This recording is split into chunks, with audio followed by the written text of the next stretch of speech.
Not every car from the past was a beauty, and for those on a tight budget, these cars weren't just cheap. They were painfully ugly. Whether it was odd proportions, strange styling choices, or just outright design disasters, these vehicles stood out for all the wrong reasons. They were the affordable rides, but definitely turned heads for their awkward looks rather than their style. Ready to see the ugliest cars that only the cash-strapped could afford? Let's take a ride through 13 of the most hideous creations that ever hit the road.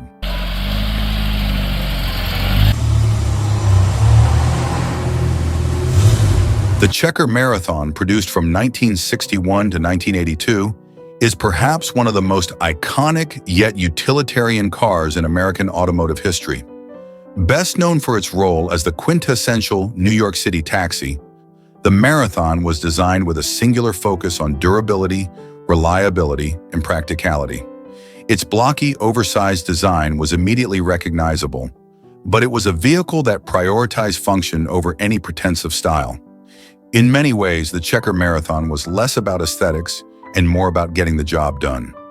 A refrigerator on wheels that symbolized the urban hustle of mid-20th century America. From the outset, the Checker Marathon was engineered to withstand the punishing demands of life as a taxi. Its sturdy construction and spacious interior were perfectly suited for ferrying passengers and their luggage across busy city streets. With its elongated body, massive rear seat, and tall roofline, the Marathon offered an abundance of room for passengers, far more than the average sedan of its time. This made it an ideal vehicle for taxi fleets, where comfort and capacity were essential. However, what it offered in practicality, it completely lacked in elegance or finesse. Aesthetically, the Marathon's design was as basic as it gets. Its squared-off, boxy shape made it look more industrial than graceful. A car that seemed designed by necessity rather than any artistic or aerodynamic consideration. The large rectangular grille, flat panels, and upright stance gave it a commanding, if somewhat brutish, presence. To many, it resembled a rolling appliance, functional but utterly devoid of flair. While other cars of the 1960s and 1970s were adopting sleek lines, chrome accents, and futuristic curves, the Checker Marathon stubbornly held on to its utilitarian roots. Under the hood, the Checker Marathon was equipped with various engines over the years, often sourced from General Motors, including inline sixes and V8s. While not particularly fast or powerful, these engines were known for their reliability, a crucial factor for vehicles expected to run for hundreds of thousands of miles in grueling urban conditions. The Marathon wasn't a car designed for speed or performance. It was built for longevity. Taxi operators and drivers appreciated its simplicity, as the Marathon was relatively easy to maintain and repair, a necessity for cars that spent the majority of their lives on the road. One of the most remarkable features of the Checker Marathon was its durability. These cars were engineered to last, and many did just that, with some taxis clocking hundreds of thousands of miles before they were retired. The Marathon's heavy-duty construction made it nearly indestructible, and its parts were often overbuilt to withstand the wear and tear of constant use. This made the car a favorite not only among taxi operators, but also among private buyers looking for a reliable, long-lasting vehicle. However, while the Marathon excelled in terms of reliability, it offered little in terms of comfort or modern amenities. The ride quality was often described as stiff, and the interior, while spacious, was Spartan at best. It lacked the creature comforts and refinements that many consumers had come to expect from cars in the 1960s and 1970s. There were no luxury features or sophisticated technology to be found inside the Checker Marathon, just functional, durable materials that were built to withstand the abuse of daily use. Despite its lack of style, the Checker Marathon became an enduring symbol of American cities, especially New York. For decades, it was the dominant taxi model on the streets of Manhattan, its bright yellow color becoming synonymous with urban life. The Marathon was more than just a car. It was an institution, a part of the fabric of the city. Even as other, more modern vehicles replaced it in the taxi fleets, the Marathon remained iconic, often featured in films, TV shows, and popular culture as a representation of classic New York. By the 1980s, however, the Checker Marathon's time was running out. The car's outdated design and lack of modernization made it increasingly uncompetitive in a market that was moving toward more fuel-efficient and technologically advanced vehicles. In 1982, Chequers ceased production of the Marathon, bringing an end to an era of one of the most distinctive cars in American history. In retrospect, the Chequer Marathon's legacy is one of rugged dependability. While it was never a car that would win any beauty contests, the Fiat 600 Multipla, produced from 1956 to 1967, was a unique and unconventional vehicle that stood out for its quirky design and compact proportions. While intended to be a practical and versatile family car, the Multipla's appearance often led to it being ridiculed, as it resembled more of a toy bus or an experiment in downsizing than a serious automobile. Its short, flat nose, bulbous body, and long, rounded roofline gave it an awkward, almost cartoonish look, making it a polarizing sight on the roads of the late 1950s and 1960s. Despite its odd design, the Fiat 600 Multipla had a certain charm and fulfilled a niche role as an early form of the modern minivan. The Fiat 600 Multipla was based on the Fiat 600 platform, a small rear-engine car that was already popular for its affordability and efficiency. In developing the Multipla, Fiat engineers essentially stretched the 600's wheelbase and reconfigured the seating arrangement to create a multi-passenger vehicle that could seat up to 6 people in a remarkably compact frame. The result was a car that, while functional, looked like it had been compressed into a space smaller than it was originally designed for. The most striking feature of the Fiat 600 Multipla was its unconventional shape. The front of the car was nearly flat, with a short, sloped nose that gave it a somewhat stunted appearance. This was a result of placing the engine in the rear, which freed up space at the front for passengers. The body extended upward into a tall, rounded roofline, making the vehicle look top-heavy and giving it the appearance of a miniature van. The windows were large, and the expansive glass area further added to its bus-like aesthetic. Its wheels, positioned close to the corners, contributed to its awkward stance, making it appear both small and ungainly at the same time. Critics and onlookers often commented on the Multipla's toy-like proportions, comparing it to a child's model of a bus rather than a real car. It was a design that invited both curiosity and mockery, with many people finding its appearance endearing yet laughable. However, beneath its odd exterior, the Fiat 600 Multipla was surprisingly practical, and its designers prioritized function over form. The Multipla's interior layout was one of its most innovative features. Fiat had managed to pack an impressive amount of seating and cargo space into such a small vehicle. It could be configured in various ways. The seats could fold down to create more room for luggage, or it could be used to transport families, taxi passengers, or even small loads of cargo.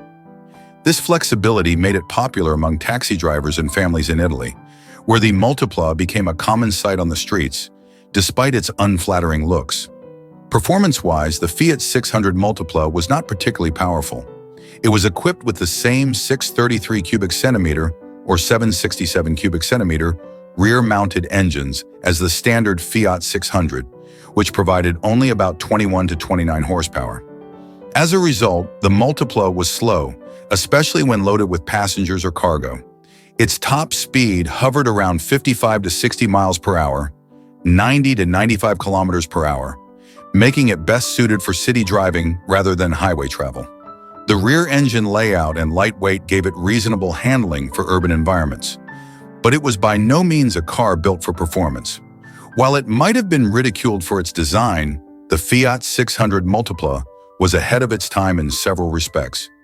In many ways, it was a precursor to the modern minivan, offering multi-purpose functionality in a compact size that was perfect for crowded city streets.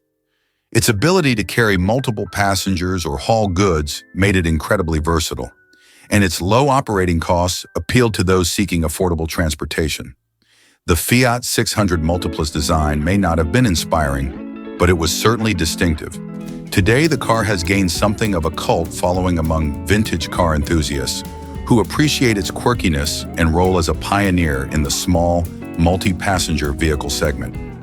It represents an era when automakers were experimenting with new forms and layouts, trying to meet the needs of a rapidly changing post-war world where space, economy, and practicality were increasingly important considerations. In retrospect, while the Fiat 600 Multipla may not have been a visual success, it certainly was a functional one. Its ability to make the most of limited space in a time when small cars were a necessity in Europe made it a popular choice for many. The awkward proportions that made it look like a toy bus are now seen as part of its charm, a relic of a time when automotive design wasn't afraid to take risks, even if they didn't always result in the most beautiful outcomes. Today, the Fiat 600 Multipla is celebrated for its role in shaping the future of family-oriented vehicles, even if it wasn't the most stylish player on the road. The Toyota Publica, produced from 1961 to 1978, was designed with a clear purpose: to provide an affordable, no-frills mode of transportation for the average consumer. In an era when Japan was rebuilding its economy and its automotive industry was beginning to rise, the Publica was Toyota's answer to the demand for practical and economical vehicles. However, while it succeeded in its functional role, the car's plain and utilitarian design left much to be desired in terms of aesthetics. The Publica's boxy shape, uninspiring lines, and awkward proportions made it visually unappealing, especially when compared to the more stylish and dynamic cars that were emerging during the same period. The Publica was part of Toyota's response to the national car concept that the Japanese government promoted in the late 1950s, aiming to create a car that was affordable, easy to maintain, and fuel efficient. In that sense, the Publica achieved its goal. Its design was practical to the core, but practicality often came at the expense of visual appeal. The car's exterior was characterized by a very plain, squared-off look, with a small, awkward grille that seemed almost like an afterthought, and boxy, flat panels that did little to catch the eye. There were no flowing lines, elegant curves, or bold features, just basic, straightforward shapes that conveyed a sense of utility rather than style. One of the most noticeable aspects of the Toyota Publica's design was its small, upright stance. The car was compact, with short overhangs and a tall roofline that gave it somewhat awkward proportions. The front end featured a modest grille and round headlights, but the overall look was very subdued.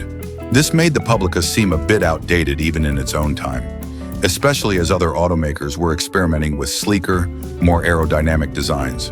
The Publica's profile was largely featureless, with flat sides and simple wheel arches that gave it a boxy, almost toy-like appearance. While this simplicity might have been a cost-cutting measure, it also resulted in a car that lacked any real sense of style or personality. The car's small size and tall shape made it practical for maneuvering through crowded urban streets, but its aesthetics were not likely to win over buyers who valued appearance as much as functionality. Inside, the Publica followed the same no-nonsense philosophy. The interior was sparse and utilitarian, with minimal features and a focus on functionality. There were no luxuries or frills, just the essentials needed to get from point A to point B. The seating was basic, the dashboard was simple, and the materials used were durable but unremarkable. This was not a car for those seeking comfort or sophistication. It was designed for affordability and ease of use. Under the hood, the Publica was powered by a small, air-cooled two-cylinder engine in its earliest versions, which contributed to its reputation as an economical vehicle. With an engine displacement of just 700 cc and modest power output, the Publica was not fast, but it was efficient. Later models were equipped with larger engines and more modern features, but performance was never the car's main selling point. The Publica was built for city driving, and its fuel efficiency and low cost of ownership made it a practical choice for many consumers in Japan. Despite its bland design, the Toyota Publica had a significant impact on the Japanese market. It helped Toyota establish itself as a reliable manufacturer of affordable cars, and it paved the way for the company's future success with more popular models like the Corolla. The Publica's affordability and practicality made it a popular choice for families, small business owners, and those seeking a reliable, budget-friendly vehicle during Japan's post-war economic recovery. However, in terms of design, the Publica failed to inspire. Its plain and boxy appearance made it stand out for all the wrong reasons, especially as car buyers in the 1960s and 1970s began to gravitate toward more stylish, dynamic models from both Japanese and international automakers. While cars like the Nissan Bluebird and the Mazda Familia were offering more modern looks and better performance, the Publica seemed stuck in a more utilitarian past. Over the course of its production run, Toyota made several updates to the Publica, including new body styles, more powerful engines, and improved features. However, the car's fundamental design remained largely unchanged. Even as newer, more stylish models emerged, the Publica continued to serve its role as a practical, no-frills vehicle for the masses. By the time production ended in 1978, the Publica had been overshadowed by Toyota's more modern offerings, particularly the Corolla, which would go on to become one of the best-selling cars in automotive history. The Vauxhall Viva, produced from 1963 to 1979, was a staple of British motoring during the 1960s and 1970s, though it was far from a standout in terms of design. Positioned as a compact, affordable family car, the Viva was built to cater to the mass market. However, while it served its practical purpose well, it was an undeniably dull vehicle when it came to styling. Its boxy, uninspiring shape, combined with a front grille that could only be described as plain, made the Viva a car that blended into the background, lacking the flair and boldness that many of its competitors displayed during the same era. At a time when car manufacturers were increasingly embracing more adventurous and exciting designs, the Vauxhall Viva remained staunchly conservative. Its squarish body and flat, featureless panels gave it a utilitarian appearance that was functional but far from attractive. The car's straight lines and modest proportions suggested that Vauxhall had placed more emphasis on keeping costs down and appealing to budget-conscious buyers than on creating something visually striking. While this approach certainly worked in terms of sales, it left the Viva with a reputation for being one of the more forgettable cars of its time. The front of the Viva was particularly unremarkable. It featured a small, rectangular grille that lacked any distinctive character, flanked by simple round headlights. There was little effort to make the front end stand out or convey any sense of personality. In fact, the car's grille seemed almost like an afterthought, a basic element that was necessary for function, but not designed to catch the eye. The flat, unadorned hood and lack of aggressive styling cues made the Viva appear bland compared to more stylish contemporaries both in the UK and abroad. The Viva's side profile followed the same uninspired theme. Its straight, boxy lines and small wheel arches gave it a very plain appearance, without any of the curves or flowing lines that might have added visual interest. The windows were large and square, and the overall impression was one of simplicity and economy. There were no sculpted details or chrome accents to give the car a sense of sophistication or modernity. It was a car that was built to be practical and affordable, but in the process, any sense of visual excitement was sacrificed. Inside, the Viva continued its theme of no-nonsense simplicity. The interior was basic, with functional materials and a layout that prioritized ease of use over luxury or innovation. The dashboard was straightforward, with minimal instrumentation and a design that reflected the car's budget-friendly nature. Comfort was adequate for short trips, but the Viva was far from a luxurious experience. The seats were simple, and the materials used in the cabin were durable, but far from premium. In an era when some manufacturers were beginning to experiment with more stylish and comfortable interiors, the Viva's utilitarian design felt outdated. Despite its lack of style, the Vauxhall Viva did have some redeeming qualities. It was available in a variety of body styles, including a sedan, estate, and coupe, which gave buyers some flexibility in choosing a version that suited their needs. The car was also relatively affordable, which made it a popular choice for families and first-time car owners. Mechanically, the Viva was straightforward, with small, economical engines that offered decent fuel efficiency for the time. While not particularly powerful, the Viva's engines were adequate for city driving and light commuting, which were the primary uses for most of its buyers. The Viva went through several iterations during its production run, including the HA, HB, and HC models, with each version receiving incremental updates to its design and performance. However, even with these updates, the fundamental design of the Viva remained conservative and utilitarian. While competitors like the Ford Escort or the Mini offered more exciting designs and better performance, the Viva stuck to its roots as a no-frills, budget-friendly option. This approach helped it remain a steady seller for Vauxhall, but it also cemented its reputation as one of the more mundane cars of its era. One of the Viva's primary competitors, the Ford Escort, offered a much more dynamic and attractive design with sleeker lines and a sportier demeanor. Similarly, cars like the Austin Mini had a playful and iconic look that made them far more memorable than the Viva.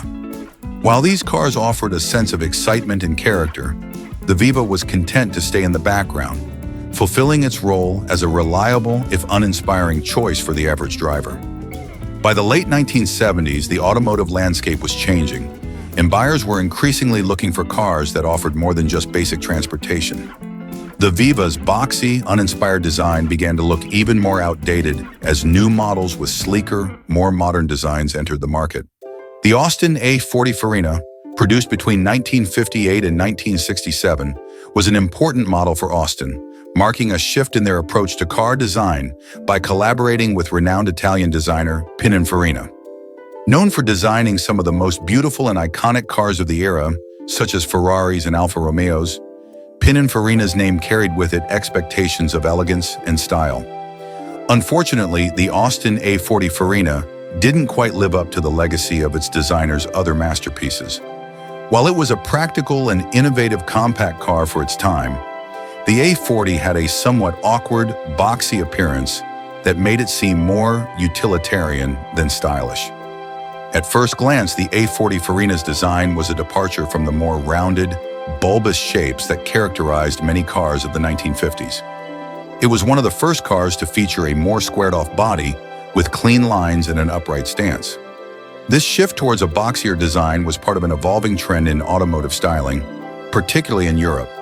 But the execution on the A40 felt mismatched with the car's proportions, resulting in a vehicle that looked somewhat out of balance. The sloping roofline, intended to give the car a sleeker profile, didn't quite harmonize with the boxy frame, leading to a visual dissonance that made the car look more awkward than graceful. The A40's front end featured a prominent chrome grille with vertical slats, flanked by round headlights that were typical of the period. However, this front fascia lacked the boldness or elegance seen in other Pininfarina design cars. The overall front design was practical and functional, but it lacked the flair that many expected from a collaboration with an Italian design house. The hood was flat, with no significant detailing or curves to give it visual interest, and the grille, while well-proportioned, felt too conservative for a car that was meant to be a modern statement for Austin. The side profile of the Austin A40 Finina revealed its most distinctive and arguably its most awkward feature, the sloping roofline. This roofline began to taper towards the rear of the car in an attempt to give it a more dynamic, fastback-like silhouette. However, the rest of the body was so square and upright that the sloping roof seemed out of place, giving the car a slightly unbalanced look. The rear window was angled sharply, which combined with the squared-off trunk, resulted in a shape that appeared mismatched, as though two different design concepts had been forced together. Despite these aesthetic drawbacks, the A40 Finina had a number of practical advantages. It was one of the first small cars to feature a hatchback-style rear, allowing for greater versatility and practicality when it came to cargo space. The rear seats could be folded down, providing additional room for luggage, making the A40 Finina one of the pioneers of the compact family car concept.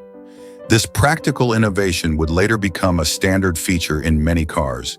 But at the time, it was a novel idea that gave the A40 an edge in terms of functionality. The interior of the A40 Finina continued the theme of simplicity and practicality. It was basic, with straightforward controls and a layout that emphasized functionality over style.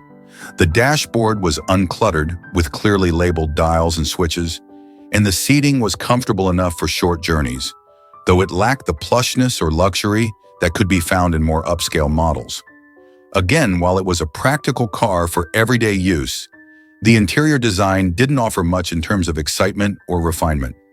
Under the hood, the Austin A40 Finina was powered by a small 948 cubic centimeter or 1098 cubic centimeter engine, depending on the model year. These engines provided modest power, which was sufficient for city driving and short commutes, but left the car feeling sluggish on highways or when fully loaded with passengers and cargo. The A40 Finina wasn't designed for speed or performance. It was built to be an affordable, economical car that could get the job done without frills or fuss. However, this lack of performance further contributed to its image as a practical but uninspiring vehicle. While the A40 Finina was not a performance car, it did have respectable handling for its class. The car's compact size and light weight made it easy to maneuver through narrow city streets, and its suspension was tuned for comfort rather than sporty driving. This made it a good choice for families or individuals who needed a reliable, no-nonsense car for everyday use. But it wasn't going to win any driving enthusiasts over. Despite its somewhat awkward design, the Austin A40 Finina found a loyal customer base, particularly among families and small business owners. Its practicality and affordability made it a popular choice in the UK and other markets where cost-conscious buyers appreciated its functionality. The Morris Marina, produced between 1971 and 1980, has long been regarded as one of the most infamous cars in British automotive history. Designed by British Leyland to compete with popular compact cars of the era, such as the Ford Escort and the Vauxhall Viva, the Marina was meant to be a volume seller that could rejuvenate the struggling company's fortunes. However, it quickly became clear that the Marina fell short in almost every respect, both aesthetically and mechanically. Its uninspired, boxy design, outdated even when it was new, and a reputation for poor reliability, sealed its fate as one of the least beloved cars of its time. From the moment the Marina was introduced, its styling was widely criticized for being unimaginative and dull. The car's exterior design was characterized by flat panels and straight, uninspired lines that gave it a thoroughly plain and utilitarian appearance. The boxy shape made the car seem bulky and out of date, especially in an era when sleeker, more aerodynamic designs were becoming the norm. Even at the time of its launch, the Marina looked like a throwback to the 1960s, rather than a forward-looking model that could compete with more modern and stylish offerings from other manufacturers. The front of the Morris Marina was perhaps its most uninspiring feature. It featured a flat, rectangular grille with minimal chrome accents, flanked by round headlights that were set in simple, featureless bezels. There was little effort to give the front end any sense of identity or character. The hood and fenders were similarly flat and lacked any sort of sculpted details or contours that might have added some visual interest. The result was a front end that looked bland and unmemorable, doing little to differentiate the Marina from its competitors. The side profile of the Marina followed the same boxy, conservative approach. Its long, flat roofline and simple, squared-off windows gave the car a utilitarian look, with no flair or attention to design. The wheel arches were barely noticeable, and the doors and side panels were featureless slabs of metal that reinforced the car's reputation for being visually dull. While this simplicity may have been intended to keep costs down, it also made the Marina look old-fashioned and uninspired. In comparison to the Ford Escort, which had more dynamic lines and a sportier feel, the Marina appeared stodgy and unattractive. At the rear, the Marina continued its theme of blandness. The taillights were small, rectangular units that seemed almost like an afterthought, and the trunk was flat and boxy, offering no real styling to speak of. There was no effort to integrate any modern or distinctive design cues that could have made the car more appealing. The Marina was quite simply a car that had been designed with the bare minimum of aesthetic considerations. It was a vehicle that was built for function, but even in that regard, it often fell short. The interior of the Morris Marina did little to improve the car's image. Like the exterior, the cabin was basic and utilitarian, with cheap materials and a stark, uninspiring layout. The dashboard was simple, with a minimal number of gauges and switches, all of which were designed for practicality rather than style. The seats were basic and uncomfortable, offering little in the way of support or cushioning. In an era when even budget cars were beginning to offer more comfortable and feature-rich interiors, the Marina's Spartan cabin felt outdated and unrefined. Mechanically, the Morris Marina was also plagued with issues. While it was available with a range of engines, from a modest 1.3-liter unit to a more powerful 1.8-liter option, none of these engines provided particularly impressive performance. The Marina was known for its sluggish acceleration and uninspiring handling, which further compounded its reputation as a car that was as dull to drive as it was to look at. The suspension was rudimentary, and the car's ride quality was harsh and uncomfortable, particularly on rough roads. One of the biggest problems with the Morris Marina was its notorious unreliability. British Leyland was already struggling with quality control issues during the 1970s, and the Marina was a prime example of the company's declining standards. Owners frequently reported problems with the car's engine, gearbox, and suspension, as well as issues with rust and poor build quality. These reliability issues only served to worsen the Marina's reputation, as it quickly became known not only as an ugly car, but also as an unreliable one. Despite its many shortcomings, the Morris Marina did manage to sell in relatively large numbers, primarily due to its low price and the fact that it was one of the few options available to British buyers at the time. However, it never gained the widespread popularity or affection that its competitors enjoyed. The Studebaker Scotsman, produced for just 2 short years between 1957 and 1958, is a prime example of how the pursuit of extreme cost-cutting can influence car design in ways that leave a lasting impression, often for the wrong reasons. The Scotsman was Studebaker's answer to a post-war automotive market increasingly focused on affordable, no-frills transportation. Designed to be ultra-economical, this car took a radical approach to stripping away anything deemed unnecessary, resulting in a vehicle that was as bare bones as possible. This minimalist approach may have met its cost-saving goals, but it also left the Scotsman with a reputation for being drab, boxy, and unapologetically cheap in both appearance and execution. At first glance, the Scotsman's exterior was an unmistakable reminder that it was built for practicality above all else. The car's boxy, utilitarian shape was devoid of any curves, flourishes, or attention to style. The body was made up of flat panels and sharp angles, with little effort to disguise the car's functional nature. In an era when American cars were celebrated for their chrome-laden, flashy designs, think of the big fins and bold grills that defined the 1950s, the Scotsman stood out for its stark simplicity. The absence of chrome was particularly notable, as chrome accents were a hallmark of mid-century American car design. Instead, the Scotsman featured body-colored bumpers and trim, giving it a monochromatic, industrial look that was far from fashionable. The grille of the Scotsman was perhaps its most defining feature, or lack thereof. While most cars of the time boasted intricate and eye-catching front grilles with chrome embellishments, the Scotsman's grille was nothing more than a few thin horizontal bars painted in the same color as the rest of the car. This no-nonsense front end gave the car a utilitarian, almost work truck-like appearance, which was a stark contrast to the glamorous front fascias of its contemporaries. The headlights, too, were simple and unadorned, housed in plain circular bezels that offered no embellishment. The overall effect was that of a vehicle that had been built purely for transportation, with no regard for style or aesthetics. The side profile of the Studebaker Scotsman followed the same Spartan design ethos. The doors and body panels were flat, with no sculpting or decorative elements to break up the monotony of the sheet metal. There were no chrome strips or body moldings, no decorative badging, and no attempt to give the car any sense of personality or flair. Even the hubcaps were minimal, often painted rather than chromed, further reinforcing the car's utilitarian aesthetic. The lack of detailing made the Scotsman look like a blank canvas, an anonymous car that could easily fade into the background. At the rear, the Scotsman continued its theme of stark simplicity. The taillights were small and functional, without any special housing or detailing. The trunk lid was flat, offering no design flourishes or contours, and the bumper was a basic painted piece of metal.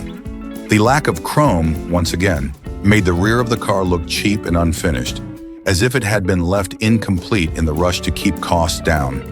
This was a car designed to be functional, and it made no apologies for its plainness. Inside, the Scotsman was as Spartan as its exterior. The interior was designed with cost-cutting in mind, resulting in a cabin that was bare, utilitarian, and devoid of luxury. The seats were covered in plain, durable materials, often vinyl or a simple cloth, and there were no fancy trim pieces or decorative touches to speak of.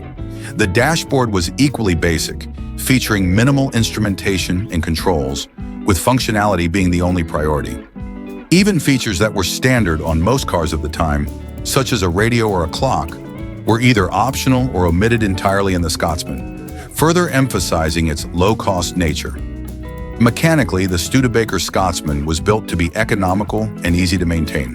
The car was powered by a modest inline-six engine, which provided adequate performance for city driving, but was far from powerful or exciting. The engine was reliable and simple, designed to be easy to repair and inexpensive to run. The Scotsman was also equipped with a manual transmission, which further emphasized its no-frills, budget-oriented approach. There were few mechanical luxuries or advancements in the Scotsman, as the car's primary mission was to provide affordable transportation with the least amount of complexity possible. While the Scotsman may have succeeded in meeting its goal of being an ultra-economical car, its stripped-down design and lack of styling elements made it visually unappealing to many buyers. In the 1950s, car design was as much about image and status as it was about practicality. The Daihatsu Midget, produced from 1957 to 1972, stands out as one of the most peculiar and distinct vehicles of its time. Originally intended as an ultra-compact, three-wheeled workhorse for small businesses and delivery services, it quickly earned a reputation not only for its practicality, but also for its odd, almost comical appearance. While its small size and unique design served its purpose in Japan's narrow streets and congested urban areas, the Midget was far from stylish. In fact, its awkward proportions, tiny stature, and three-wheeled configuration often made it the subject of ridicule, cementing its status as one of the ugliest and most unusual microcars in automotive history. The first impression of the Daihatsu Midget is one of disbelief. Its appearance is almost toy-like, resembling a miniature car rather than a full-fledged vehicle. With a front end that looked more like a motorcycle and a tiny enclosed cabin perched awkwardly on top of its three wheels, the Midget defied conventional automotive design. It was the very antithesis of the sleek, flowing lines that characterized many cars of the late 1950s and early 1960s. Instead, the Midget had an industrial, utilitarian look that made no attempt to be aesthetically pleasing. The front of the Daihatsu Midget was its most defining feature. With just one headlight positioned in the center of the narrow nose, in the earliest models, it looked more like the front of a scooter or a tricycle than a car. Later models upgraded to two headlights, but this did little to improve its peculiar appearance. The grille was either absent or replaced by a few ventilation slats, reinforcing the impression that this was a no-nonsense vehicle, built purely for function.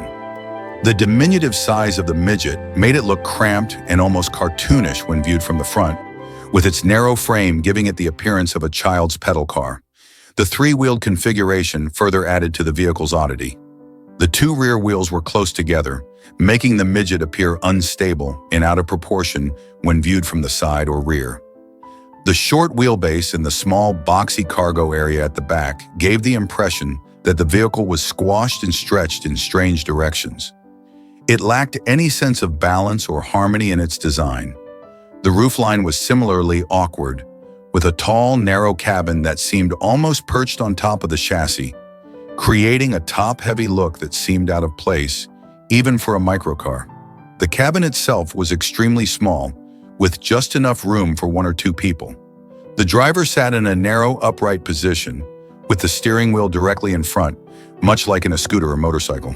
The Midget was incredibly basic on the inside, offering very little in terms of comfort or luxury. The interior was Spartan, with minimal controls and a utilitarian dashboard that reflected the vehicle's purpose as a low-cost work vehicle. The seats were little more than padded benches, and the lack of space made the cabin feel cramped and uncomfortable, especially by modern standards. Performance-wise, the Daihatsu Midget was powered by a small, underpowered engine that was more akin to a motorcycle engine than a car's. Early models featured a single-cylinder, two-stroke engine that produced minimal power, making the Midget extremely slow. Later models upgraded to a two-cylinder engine, but even then, the Midget remained far from quick. Its top speed was modest and acceleration was sluggish, making it more suited for short trips around town than for any serious driving. The three-wheeled design, while practical in terms of maneuverability, also made the Midget less stable than four-wheeled cars. and it was prone to tipping over in sharp turns or on uneven surfaces. The Daihatsu Midget's rear cargo area, however, was one of its more practical features. Small business owners and delivery drivers could make use of the tiny pickup-style bed to transport goods across short distances. This was a major selling point in Japan, where small-scale businesses needed affordable, economical vehicles to navigate the narrow streets of crowded cities. The Midget's compact size allowed it to fit into tight spaces and perform tasks that larger vehicles simply couldn't manage. Despite its functional benefits, the Midget was never seen as a desirable or stylish vehicle. It lacked the charm or quirky appeal of other microcars like the Fiat 500 or the Mini Cooper, which managed to combine compactness with a sense of character. The Midget, by contrast, was purely utilitarian, with no effort made to hide its industrial, almost unfinished appearance. Its awkward proportions and strange design choices made it visually unappealing to anyone seeking a car that could be more than just a workhorse. The Hillman Imp, produced between 1963 and 1976, was an ambitious attempt by the Roots Group to create a small, affordable car that could compete with the likes of the Mini and other compact European cars. While it was innovative in some respects, particularly with its rear engine layout and compact size, its uninspired, boxy design and underwhelming aesthetic made it far from a visual success. Despite some technical achievements, the Imp's appearance left much to be desired, and its awkward proportions and basic styling did little to endear it to those looking for a stylish ride. At a glance, the Hillman Imp looked utilitarian and somewhat bland, with its flat, squared-off body panels giving the car a very boxy appearance. The front of the car was particularly plain, featuring a small grille and simple round headlights that were tucked into the edges of the car's front fascia.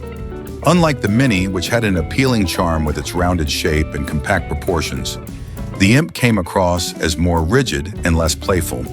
The front bumper was a basic chrome strip, offering little in the way of visual excitement or flair. Overall, the front end lacked any bold or defining features, giving the car a somewhat anonymous look. The side profile of the Hillman Imp did little to improve its visual appeal. The flat, straight lines of the car's body panels and the lack of curves made it look like a simple box on wheels. The proportions were awkward, with the car appearing too tall for its short length, giving it a somewhat top-heavy appearance. The small wheels, while practical for a car of its size, seemed undersized in relation to the body, further contributing to the car's ungainly look. Unlike other small cars of the era, which often embraced their compactness with clever design, the Imp's rigid lines and lack of curves made it appear more like a scaled-down version of a larger, more boring vehicle. The rear engine layout of the Hillman Imp was a notable feature, but it didn't contribute much to the car's aesthetics. The rear of the car was just as boxy as the front, with a simple flat trunk lid and minimal detailing. The rear lights were small and unremarkable, and the rear bumper was another basic chrome strip that did little to enhance the car's appearance. The rear window was upright and square, matching the car's overall theme of flatness and simplicity. Unlike other rear-engine cars like the Volkswagen Beetle, which used curves and flowing lines to create a distinctive look, the Imp's rear design felt uninspired and functional at best. Inside, the Hillman Imp's cabin was as basic and utilitarian as its exterior. The dashboard was plain, featuring a simple array of instruments and controls with minimal decoration.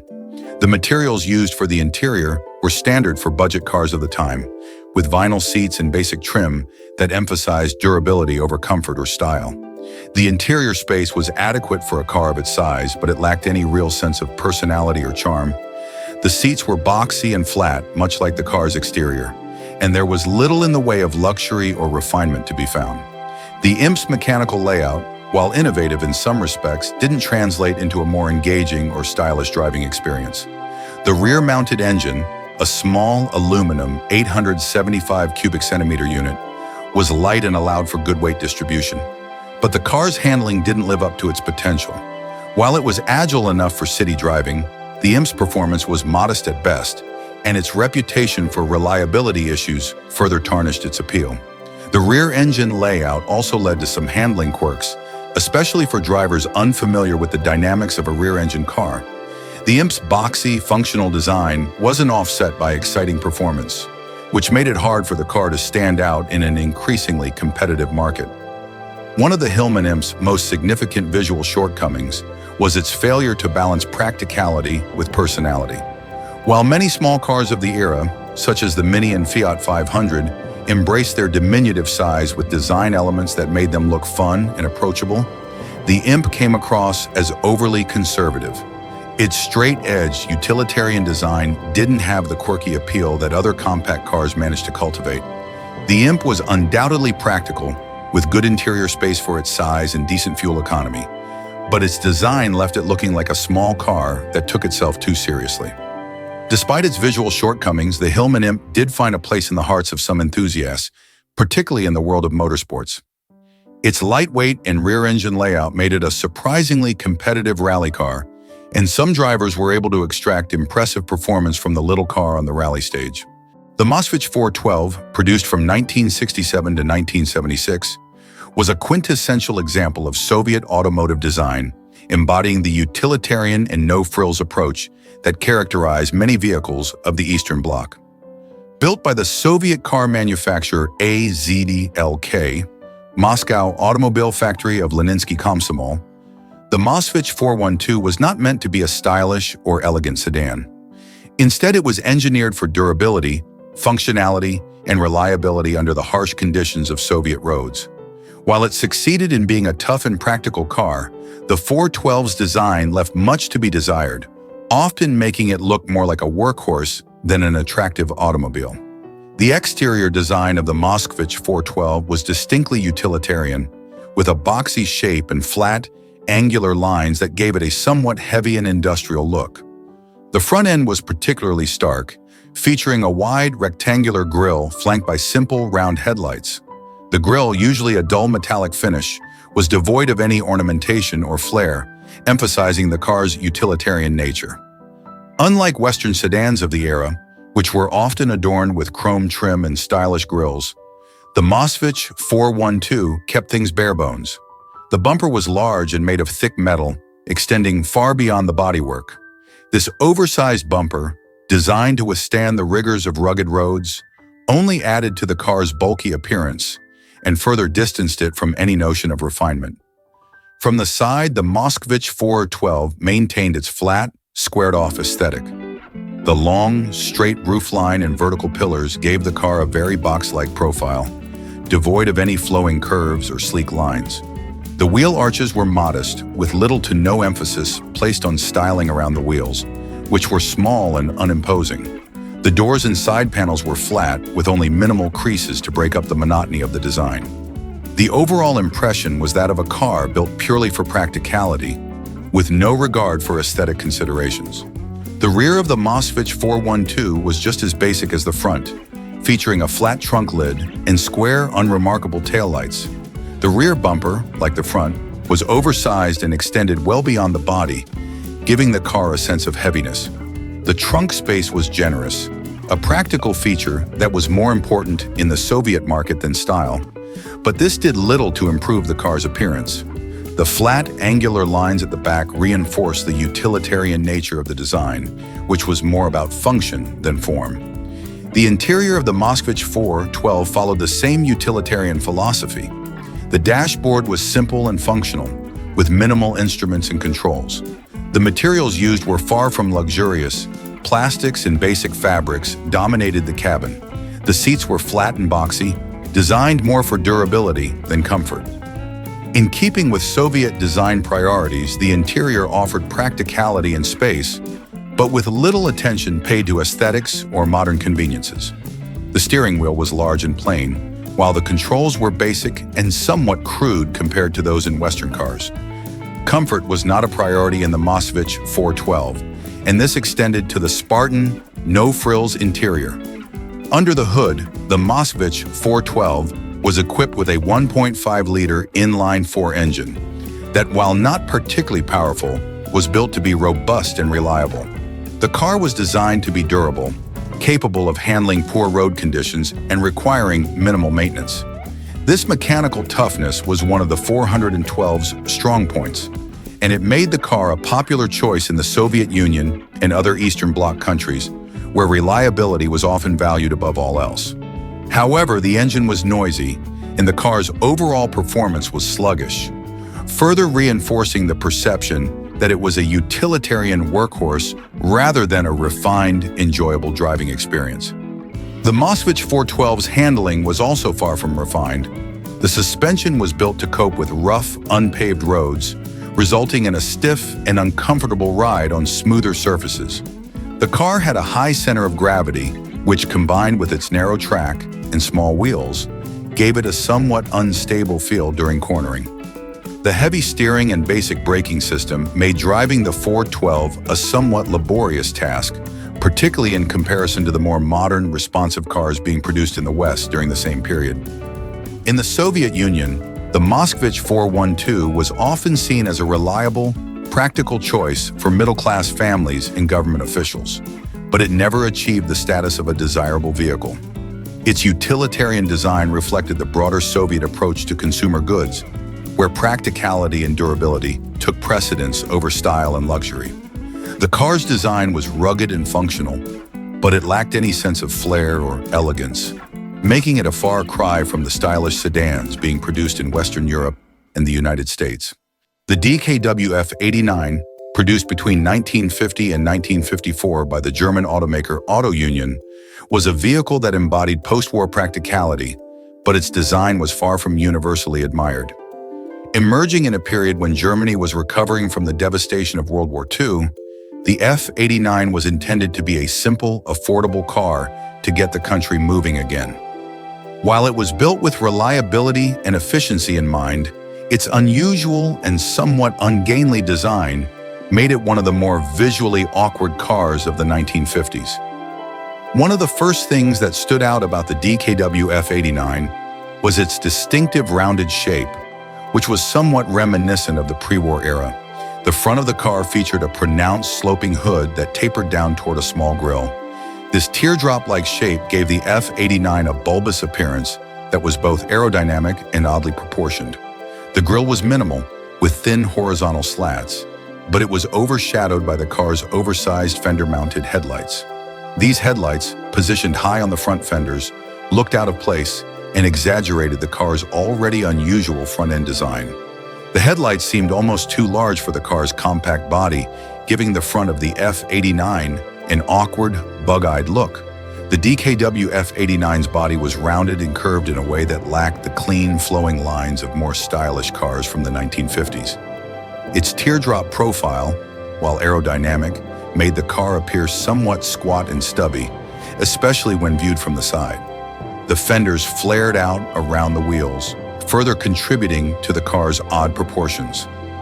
The wheels themselves were small and set relatively close together, which combined with the wide fenders, gave the car a top-heavy appearance. The curved roofline, which sloped gently toward the rear, only added to the car's somewhat unbalanced visual composition. From the rear, the DKW F89 was equally unusual. The trunk was small and rounded, continuing the car's overall teardrop shape. The rear lights were tiny and simple, offering no visual flair or embellishment. The rear bumper was minimal, a thin metal strip that did little to enhance the car's appearance. Unlike the sleek, tapering designs of many other 1950s cars, the F89's rear looked abruptly cut off, further emphasizing the car's lack of cohesive styling. Overall, the F89 had an appearance that was more functional than fashionable, and its design seemed to prioritize practicality over any sense of visual appeal. Inside, the DKW F89 was basic and utilitarian, in keeping with its role as an affordable post-war vehicle. The dashboard was plain, with minimal instrumentation and controls, and the materials used were practical rather than luxurious. The seats were simple and functional, offering little in the way of comfort or support. The interior design, much like the exterior, was focused on getting the job done rather than impressing with style or refinement. In this sense, the F89 was a product of its time, designed for a population that needed affordable transportation more than they needed luxury or beauty. Mechanically, the DKW F89 was powered by a small two-stroke engine, which was typical for DKW vehicles of the time. The engine was mounted in the front and drove the front wheels. a configuration that was relatively advanced for the era. However, the car's small engine produced modest power, making the F89 slow and underpowered compared to many of its contemporaries. The two-stroke engine was also noisy and prone to emitting a distinctive, unpleasant exhaust smell, which further detracted from the car's appeal. While it was economical and relatively simple to maintain, the engine did little to elevate the F89 above its status as a basic utilitarian vehicle. The F89's handling was similarly modest. The car's lightweight made it easy to maneuver, but the suspension was designed for durability rather than comfort, resulting in a somewhat bouncy and uncomfortable ride. The small wheels and narrow track didn't do much to inspire confidence, particularly on rough or uneven roads. As a result, driving the F89 was more of a practical experience than an enjoyable one, further emphasizing its utilitarian nature. In post-war Germany, the DKW F89 found a niche as an affordable and reliable mode of transportation, but its visual design made it stand out for all the wrong reasons. The combination of its bulbous body, awkward fender-mounted headlights, and teardrop shape made the F89 look dated even when it was new. In a decade where automotive design was rapidly evolving towards sleek, stylish forms, the F89's appearance seemed like a relic from the past.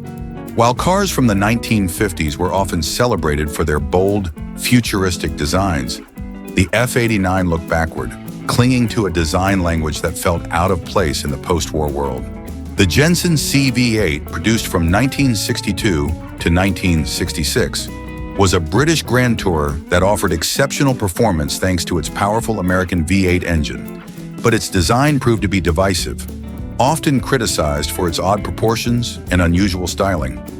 While Jensen as a brand had a reputation for producing high-quality cars, the CV8's appearance was something of an anomaly, featuring a front end that looked more like a caricature than the sleek, refined designs typically associated with Grand Tours of the era.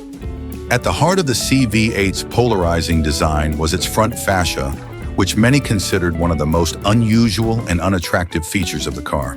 The car's wide, expansive grille dominated the front, stretching almost the full width of the vehicle. This grille was flanked by a pair of large round headlights that gave the car a somewhat bug-eyed appearance.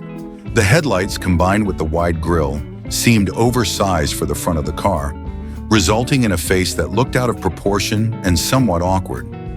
The front end was further accentuated by the deeply sculpted fenders, which seemed to bulge out and then sharply taper back, giving the car an ungainly, almost exaggerated look. This design choice, while perhaps intended to give the car a bold and distinctive character, ultimately backfired, as the car's front looked more comical than sophisticated.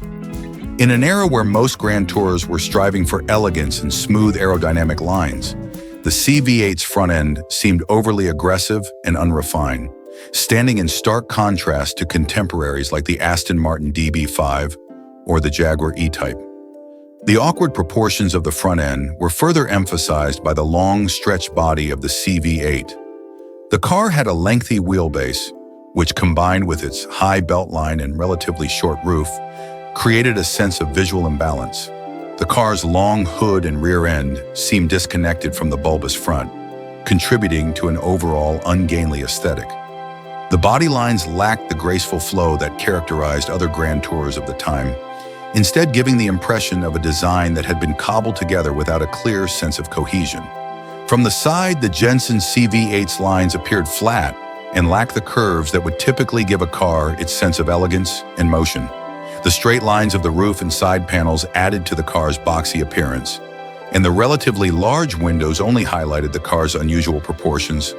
The rear, while somewhat more conventional in its design, was also a bit underwhelming, with plain, unremarkable taillights and a rather staid trunk design that did little to balance out the more exaggerated front.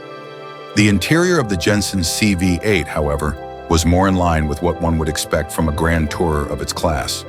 The car's cabin was trimmed in luxurious materials, with leather seats, wood veneer, and chrome accents giving it a high-end feel.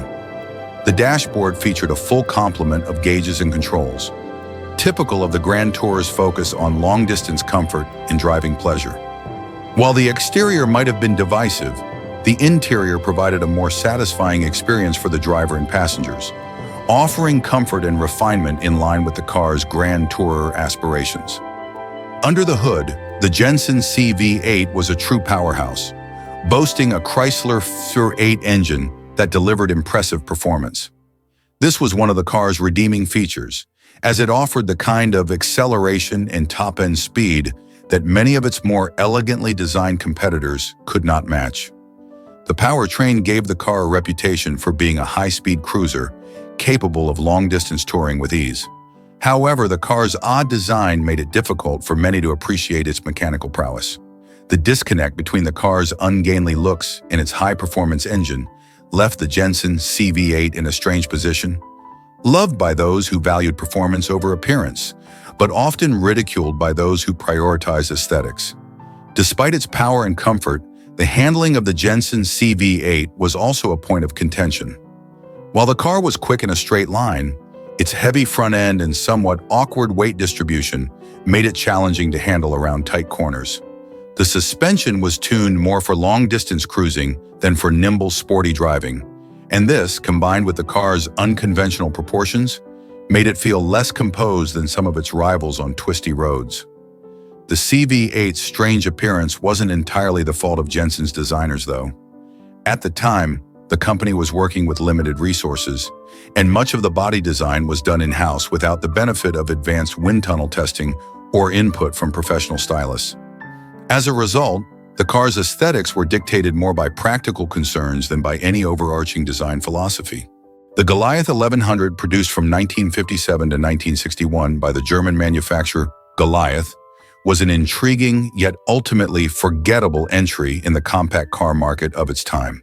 While it aimed to provide a practical and economical vehicle for post-war Germany, its design fell short of the sleek and sophisticated aesthetic that was rapidly gaining popularity in the late 1950s and early 1960s. The car's clumsy, rounded shape and awkward proportions rendered it unattractive, making it difficult for the Goliath 1100 to capture the attention of consumers looking for a stylish ride.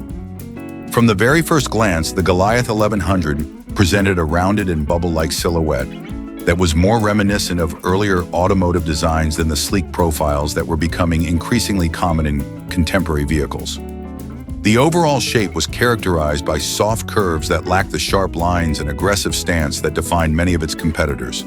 This rounded body style gave the car a somewhat bulbous appearance, which, while potentially cozy, was not particularly appealing or modern. At the front, the Goliath 1100 featured a strangely shaped grille that seemed to dominate the face of the vehicle. This grille was relatively wide and somewhat flat, incorporating a set of horizontal slats that failed to evoke a sense of elegance or sophistication. Flanking the grille were round headlights that contributed to the car's cartoonish look. The proportions of the front end felt mismatched, as the large grille and round headlights sat atop a relatively compact body, resulting in a face that appeared to be trying too hard to convey a sense of character. The overall effect was that of a caricature, lacking the poise and refinement expected in a car of its class.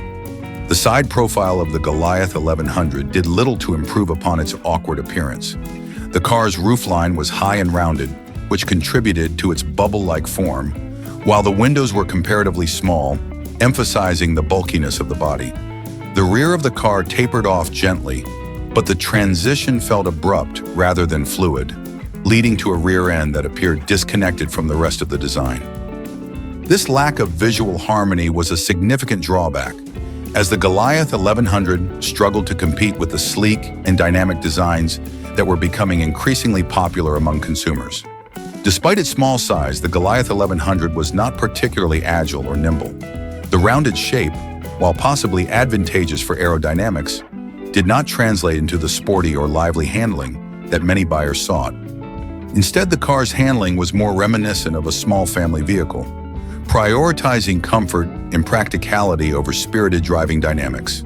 This further solidified the Goliath 1100's image as a rather uninspired choice for those in the market for a compact car. Under the hood, the Goliath 1100 was powered by a modest two-stroke engine, which was a hallmark of the brand. While it provided adequate power for city driving, The engine's performance left much to be desired, especially when compared to the burgeoning competition in the automotive market. This engine was relatively noisy and offered a distinctively rough driving experience that contrasted sharply with the smoother rides offered by many rival vehicles.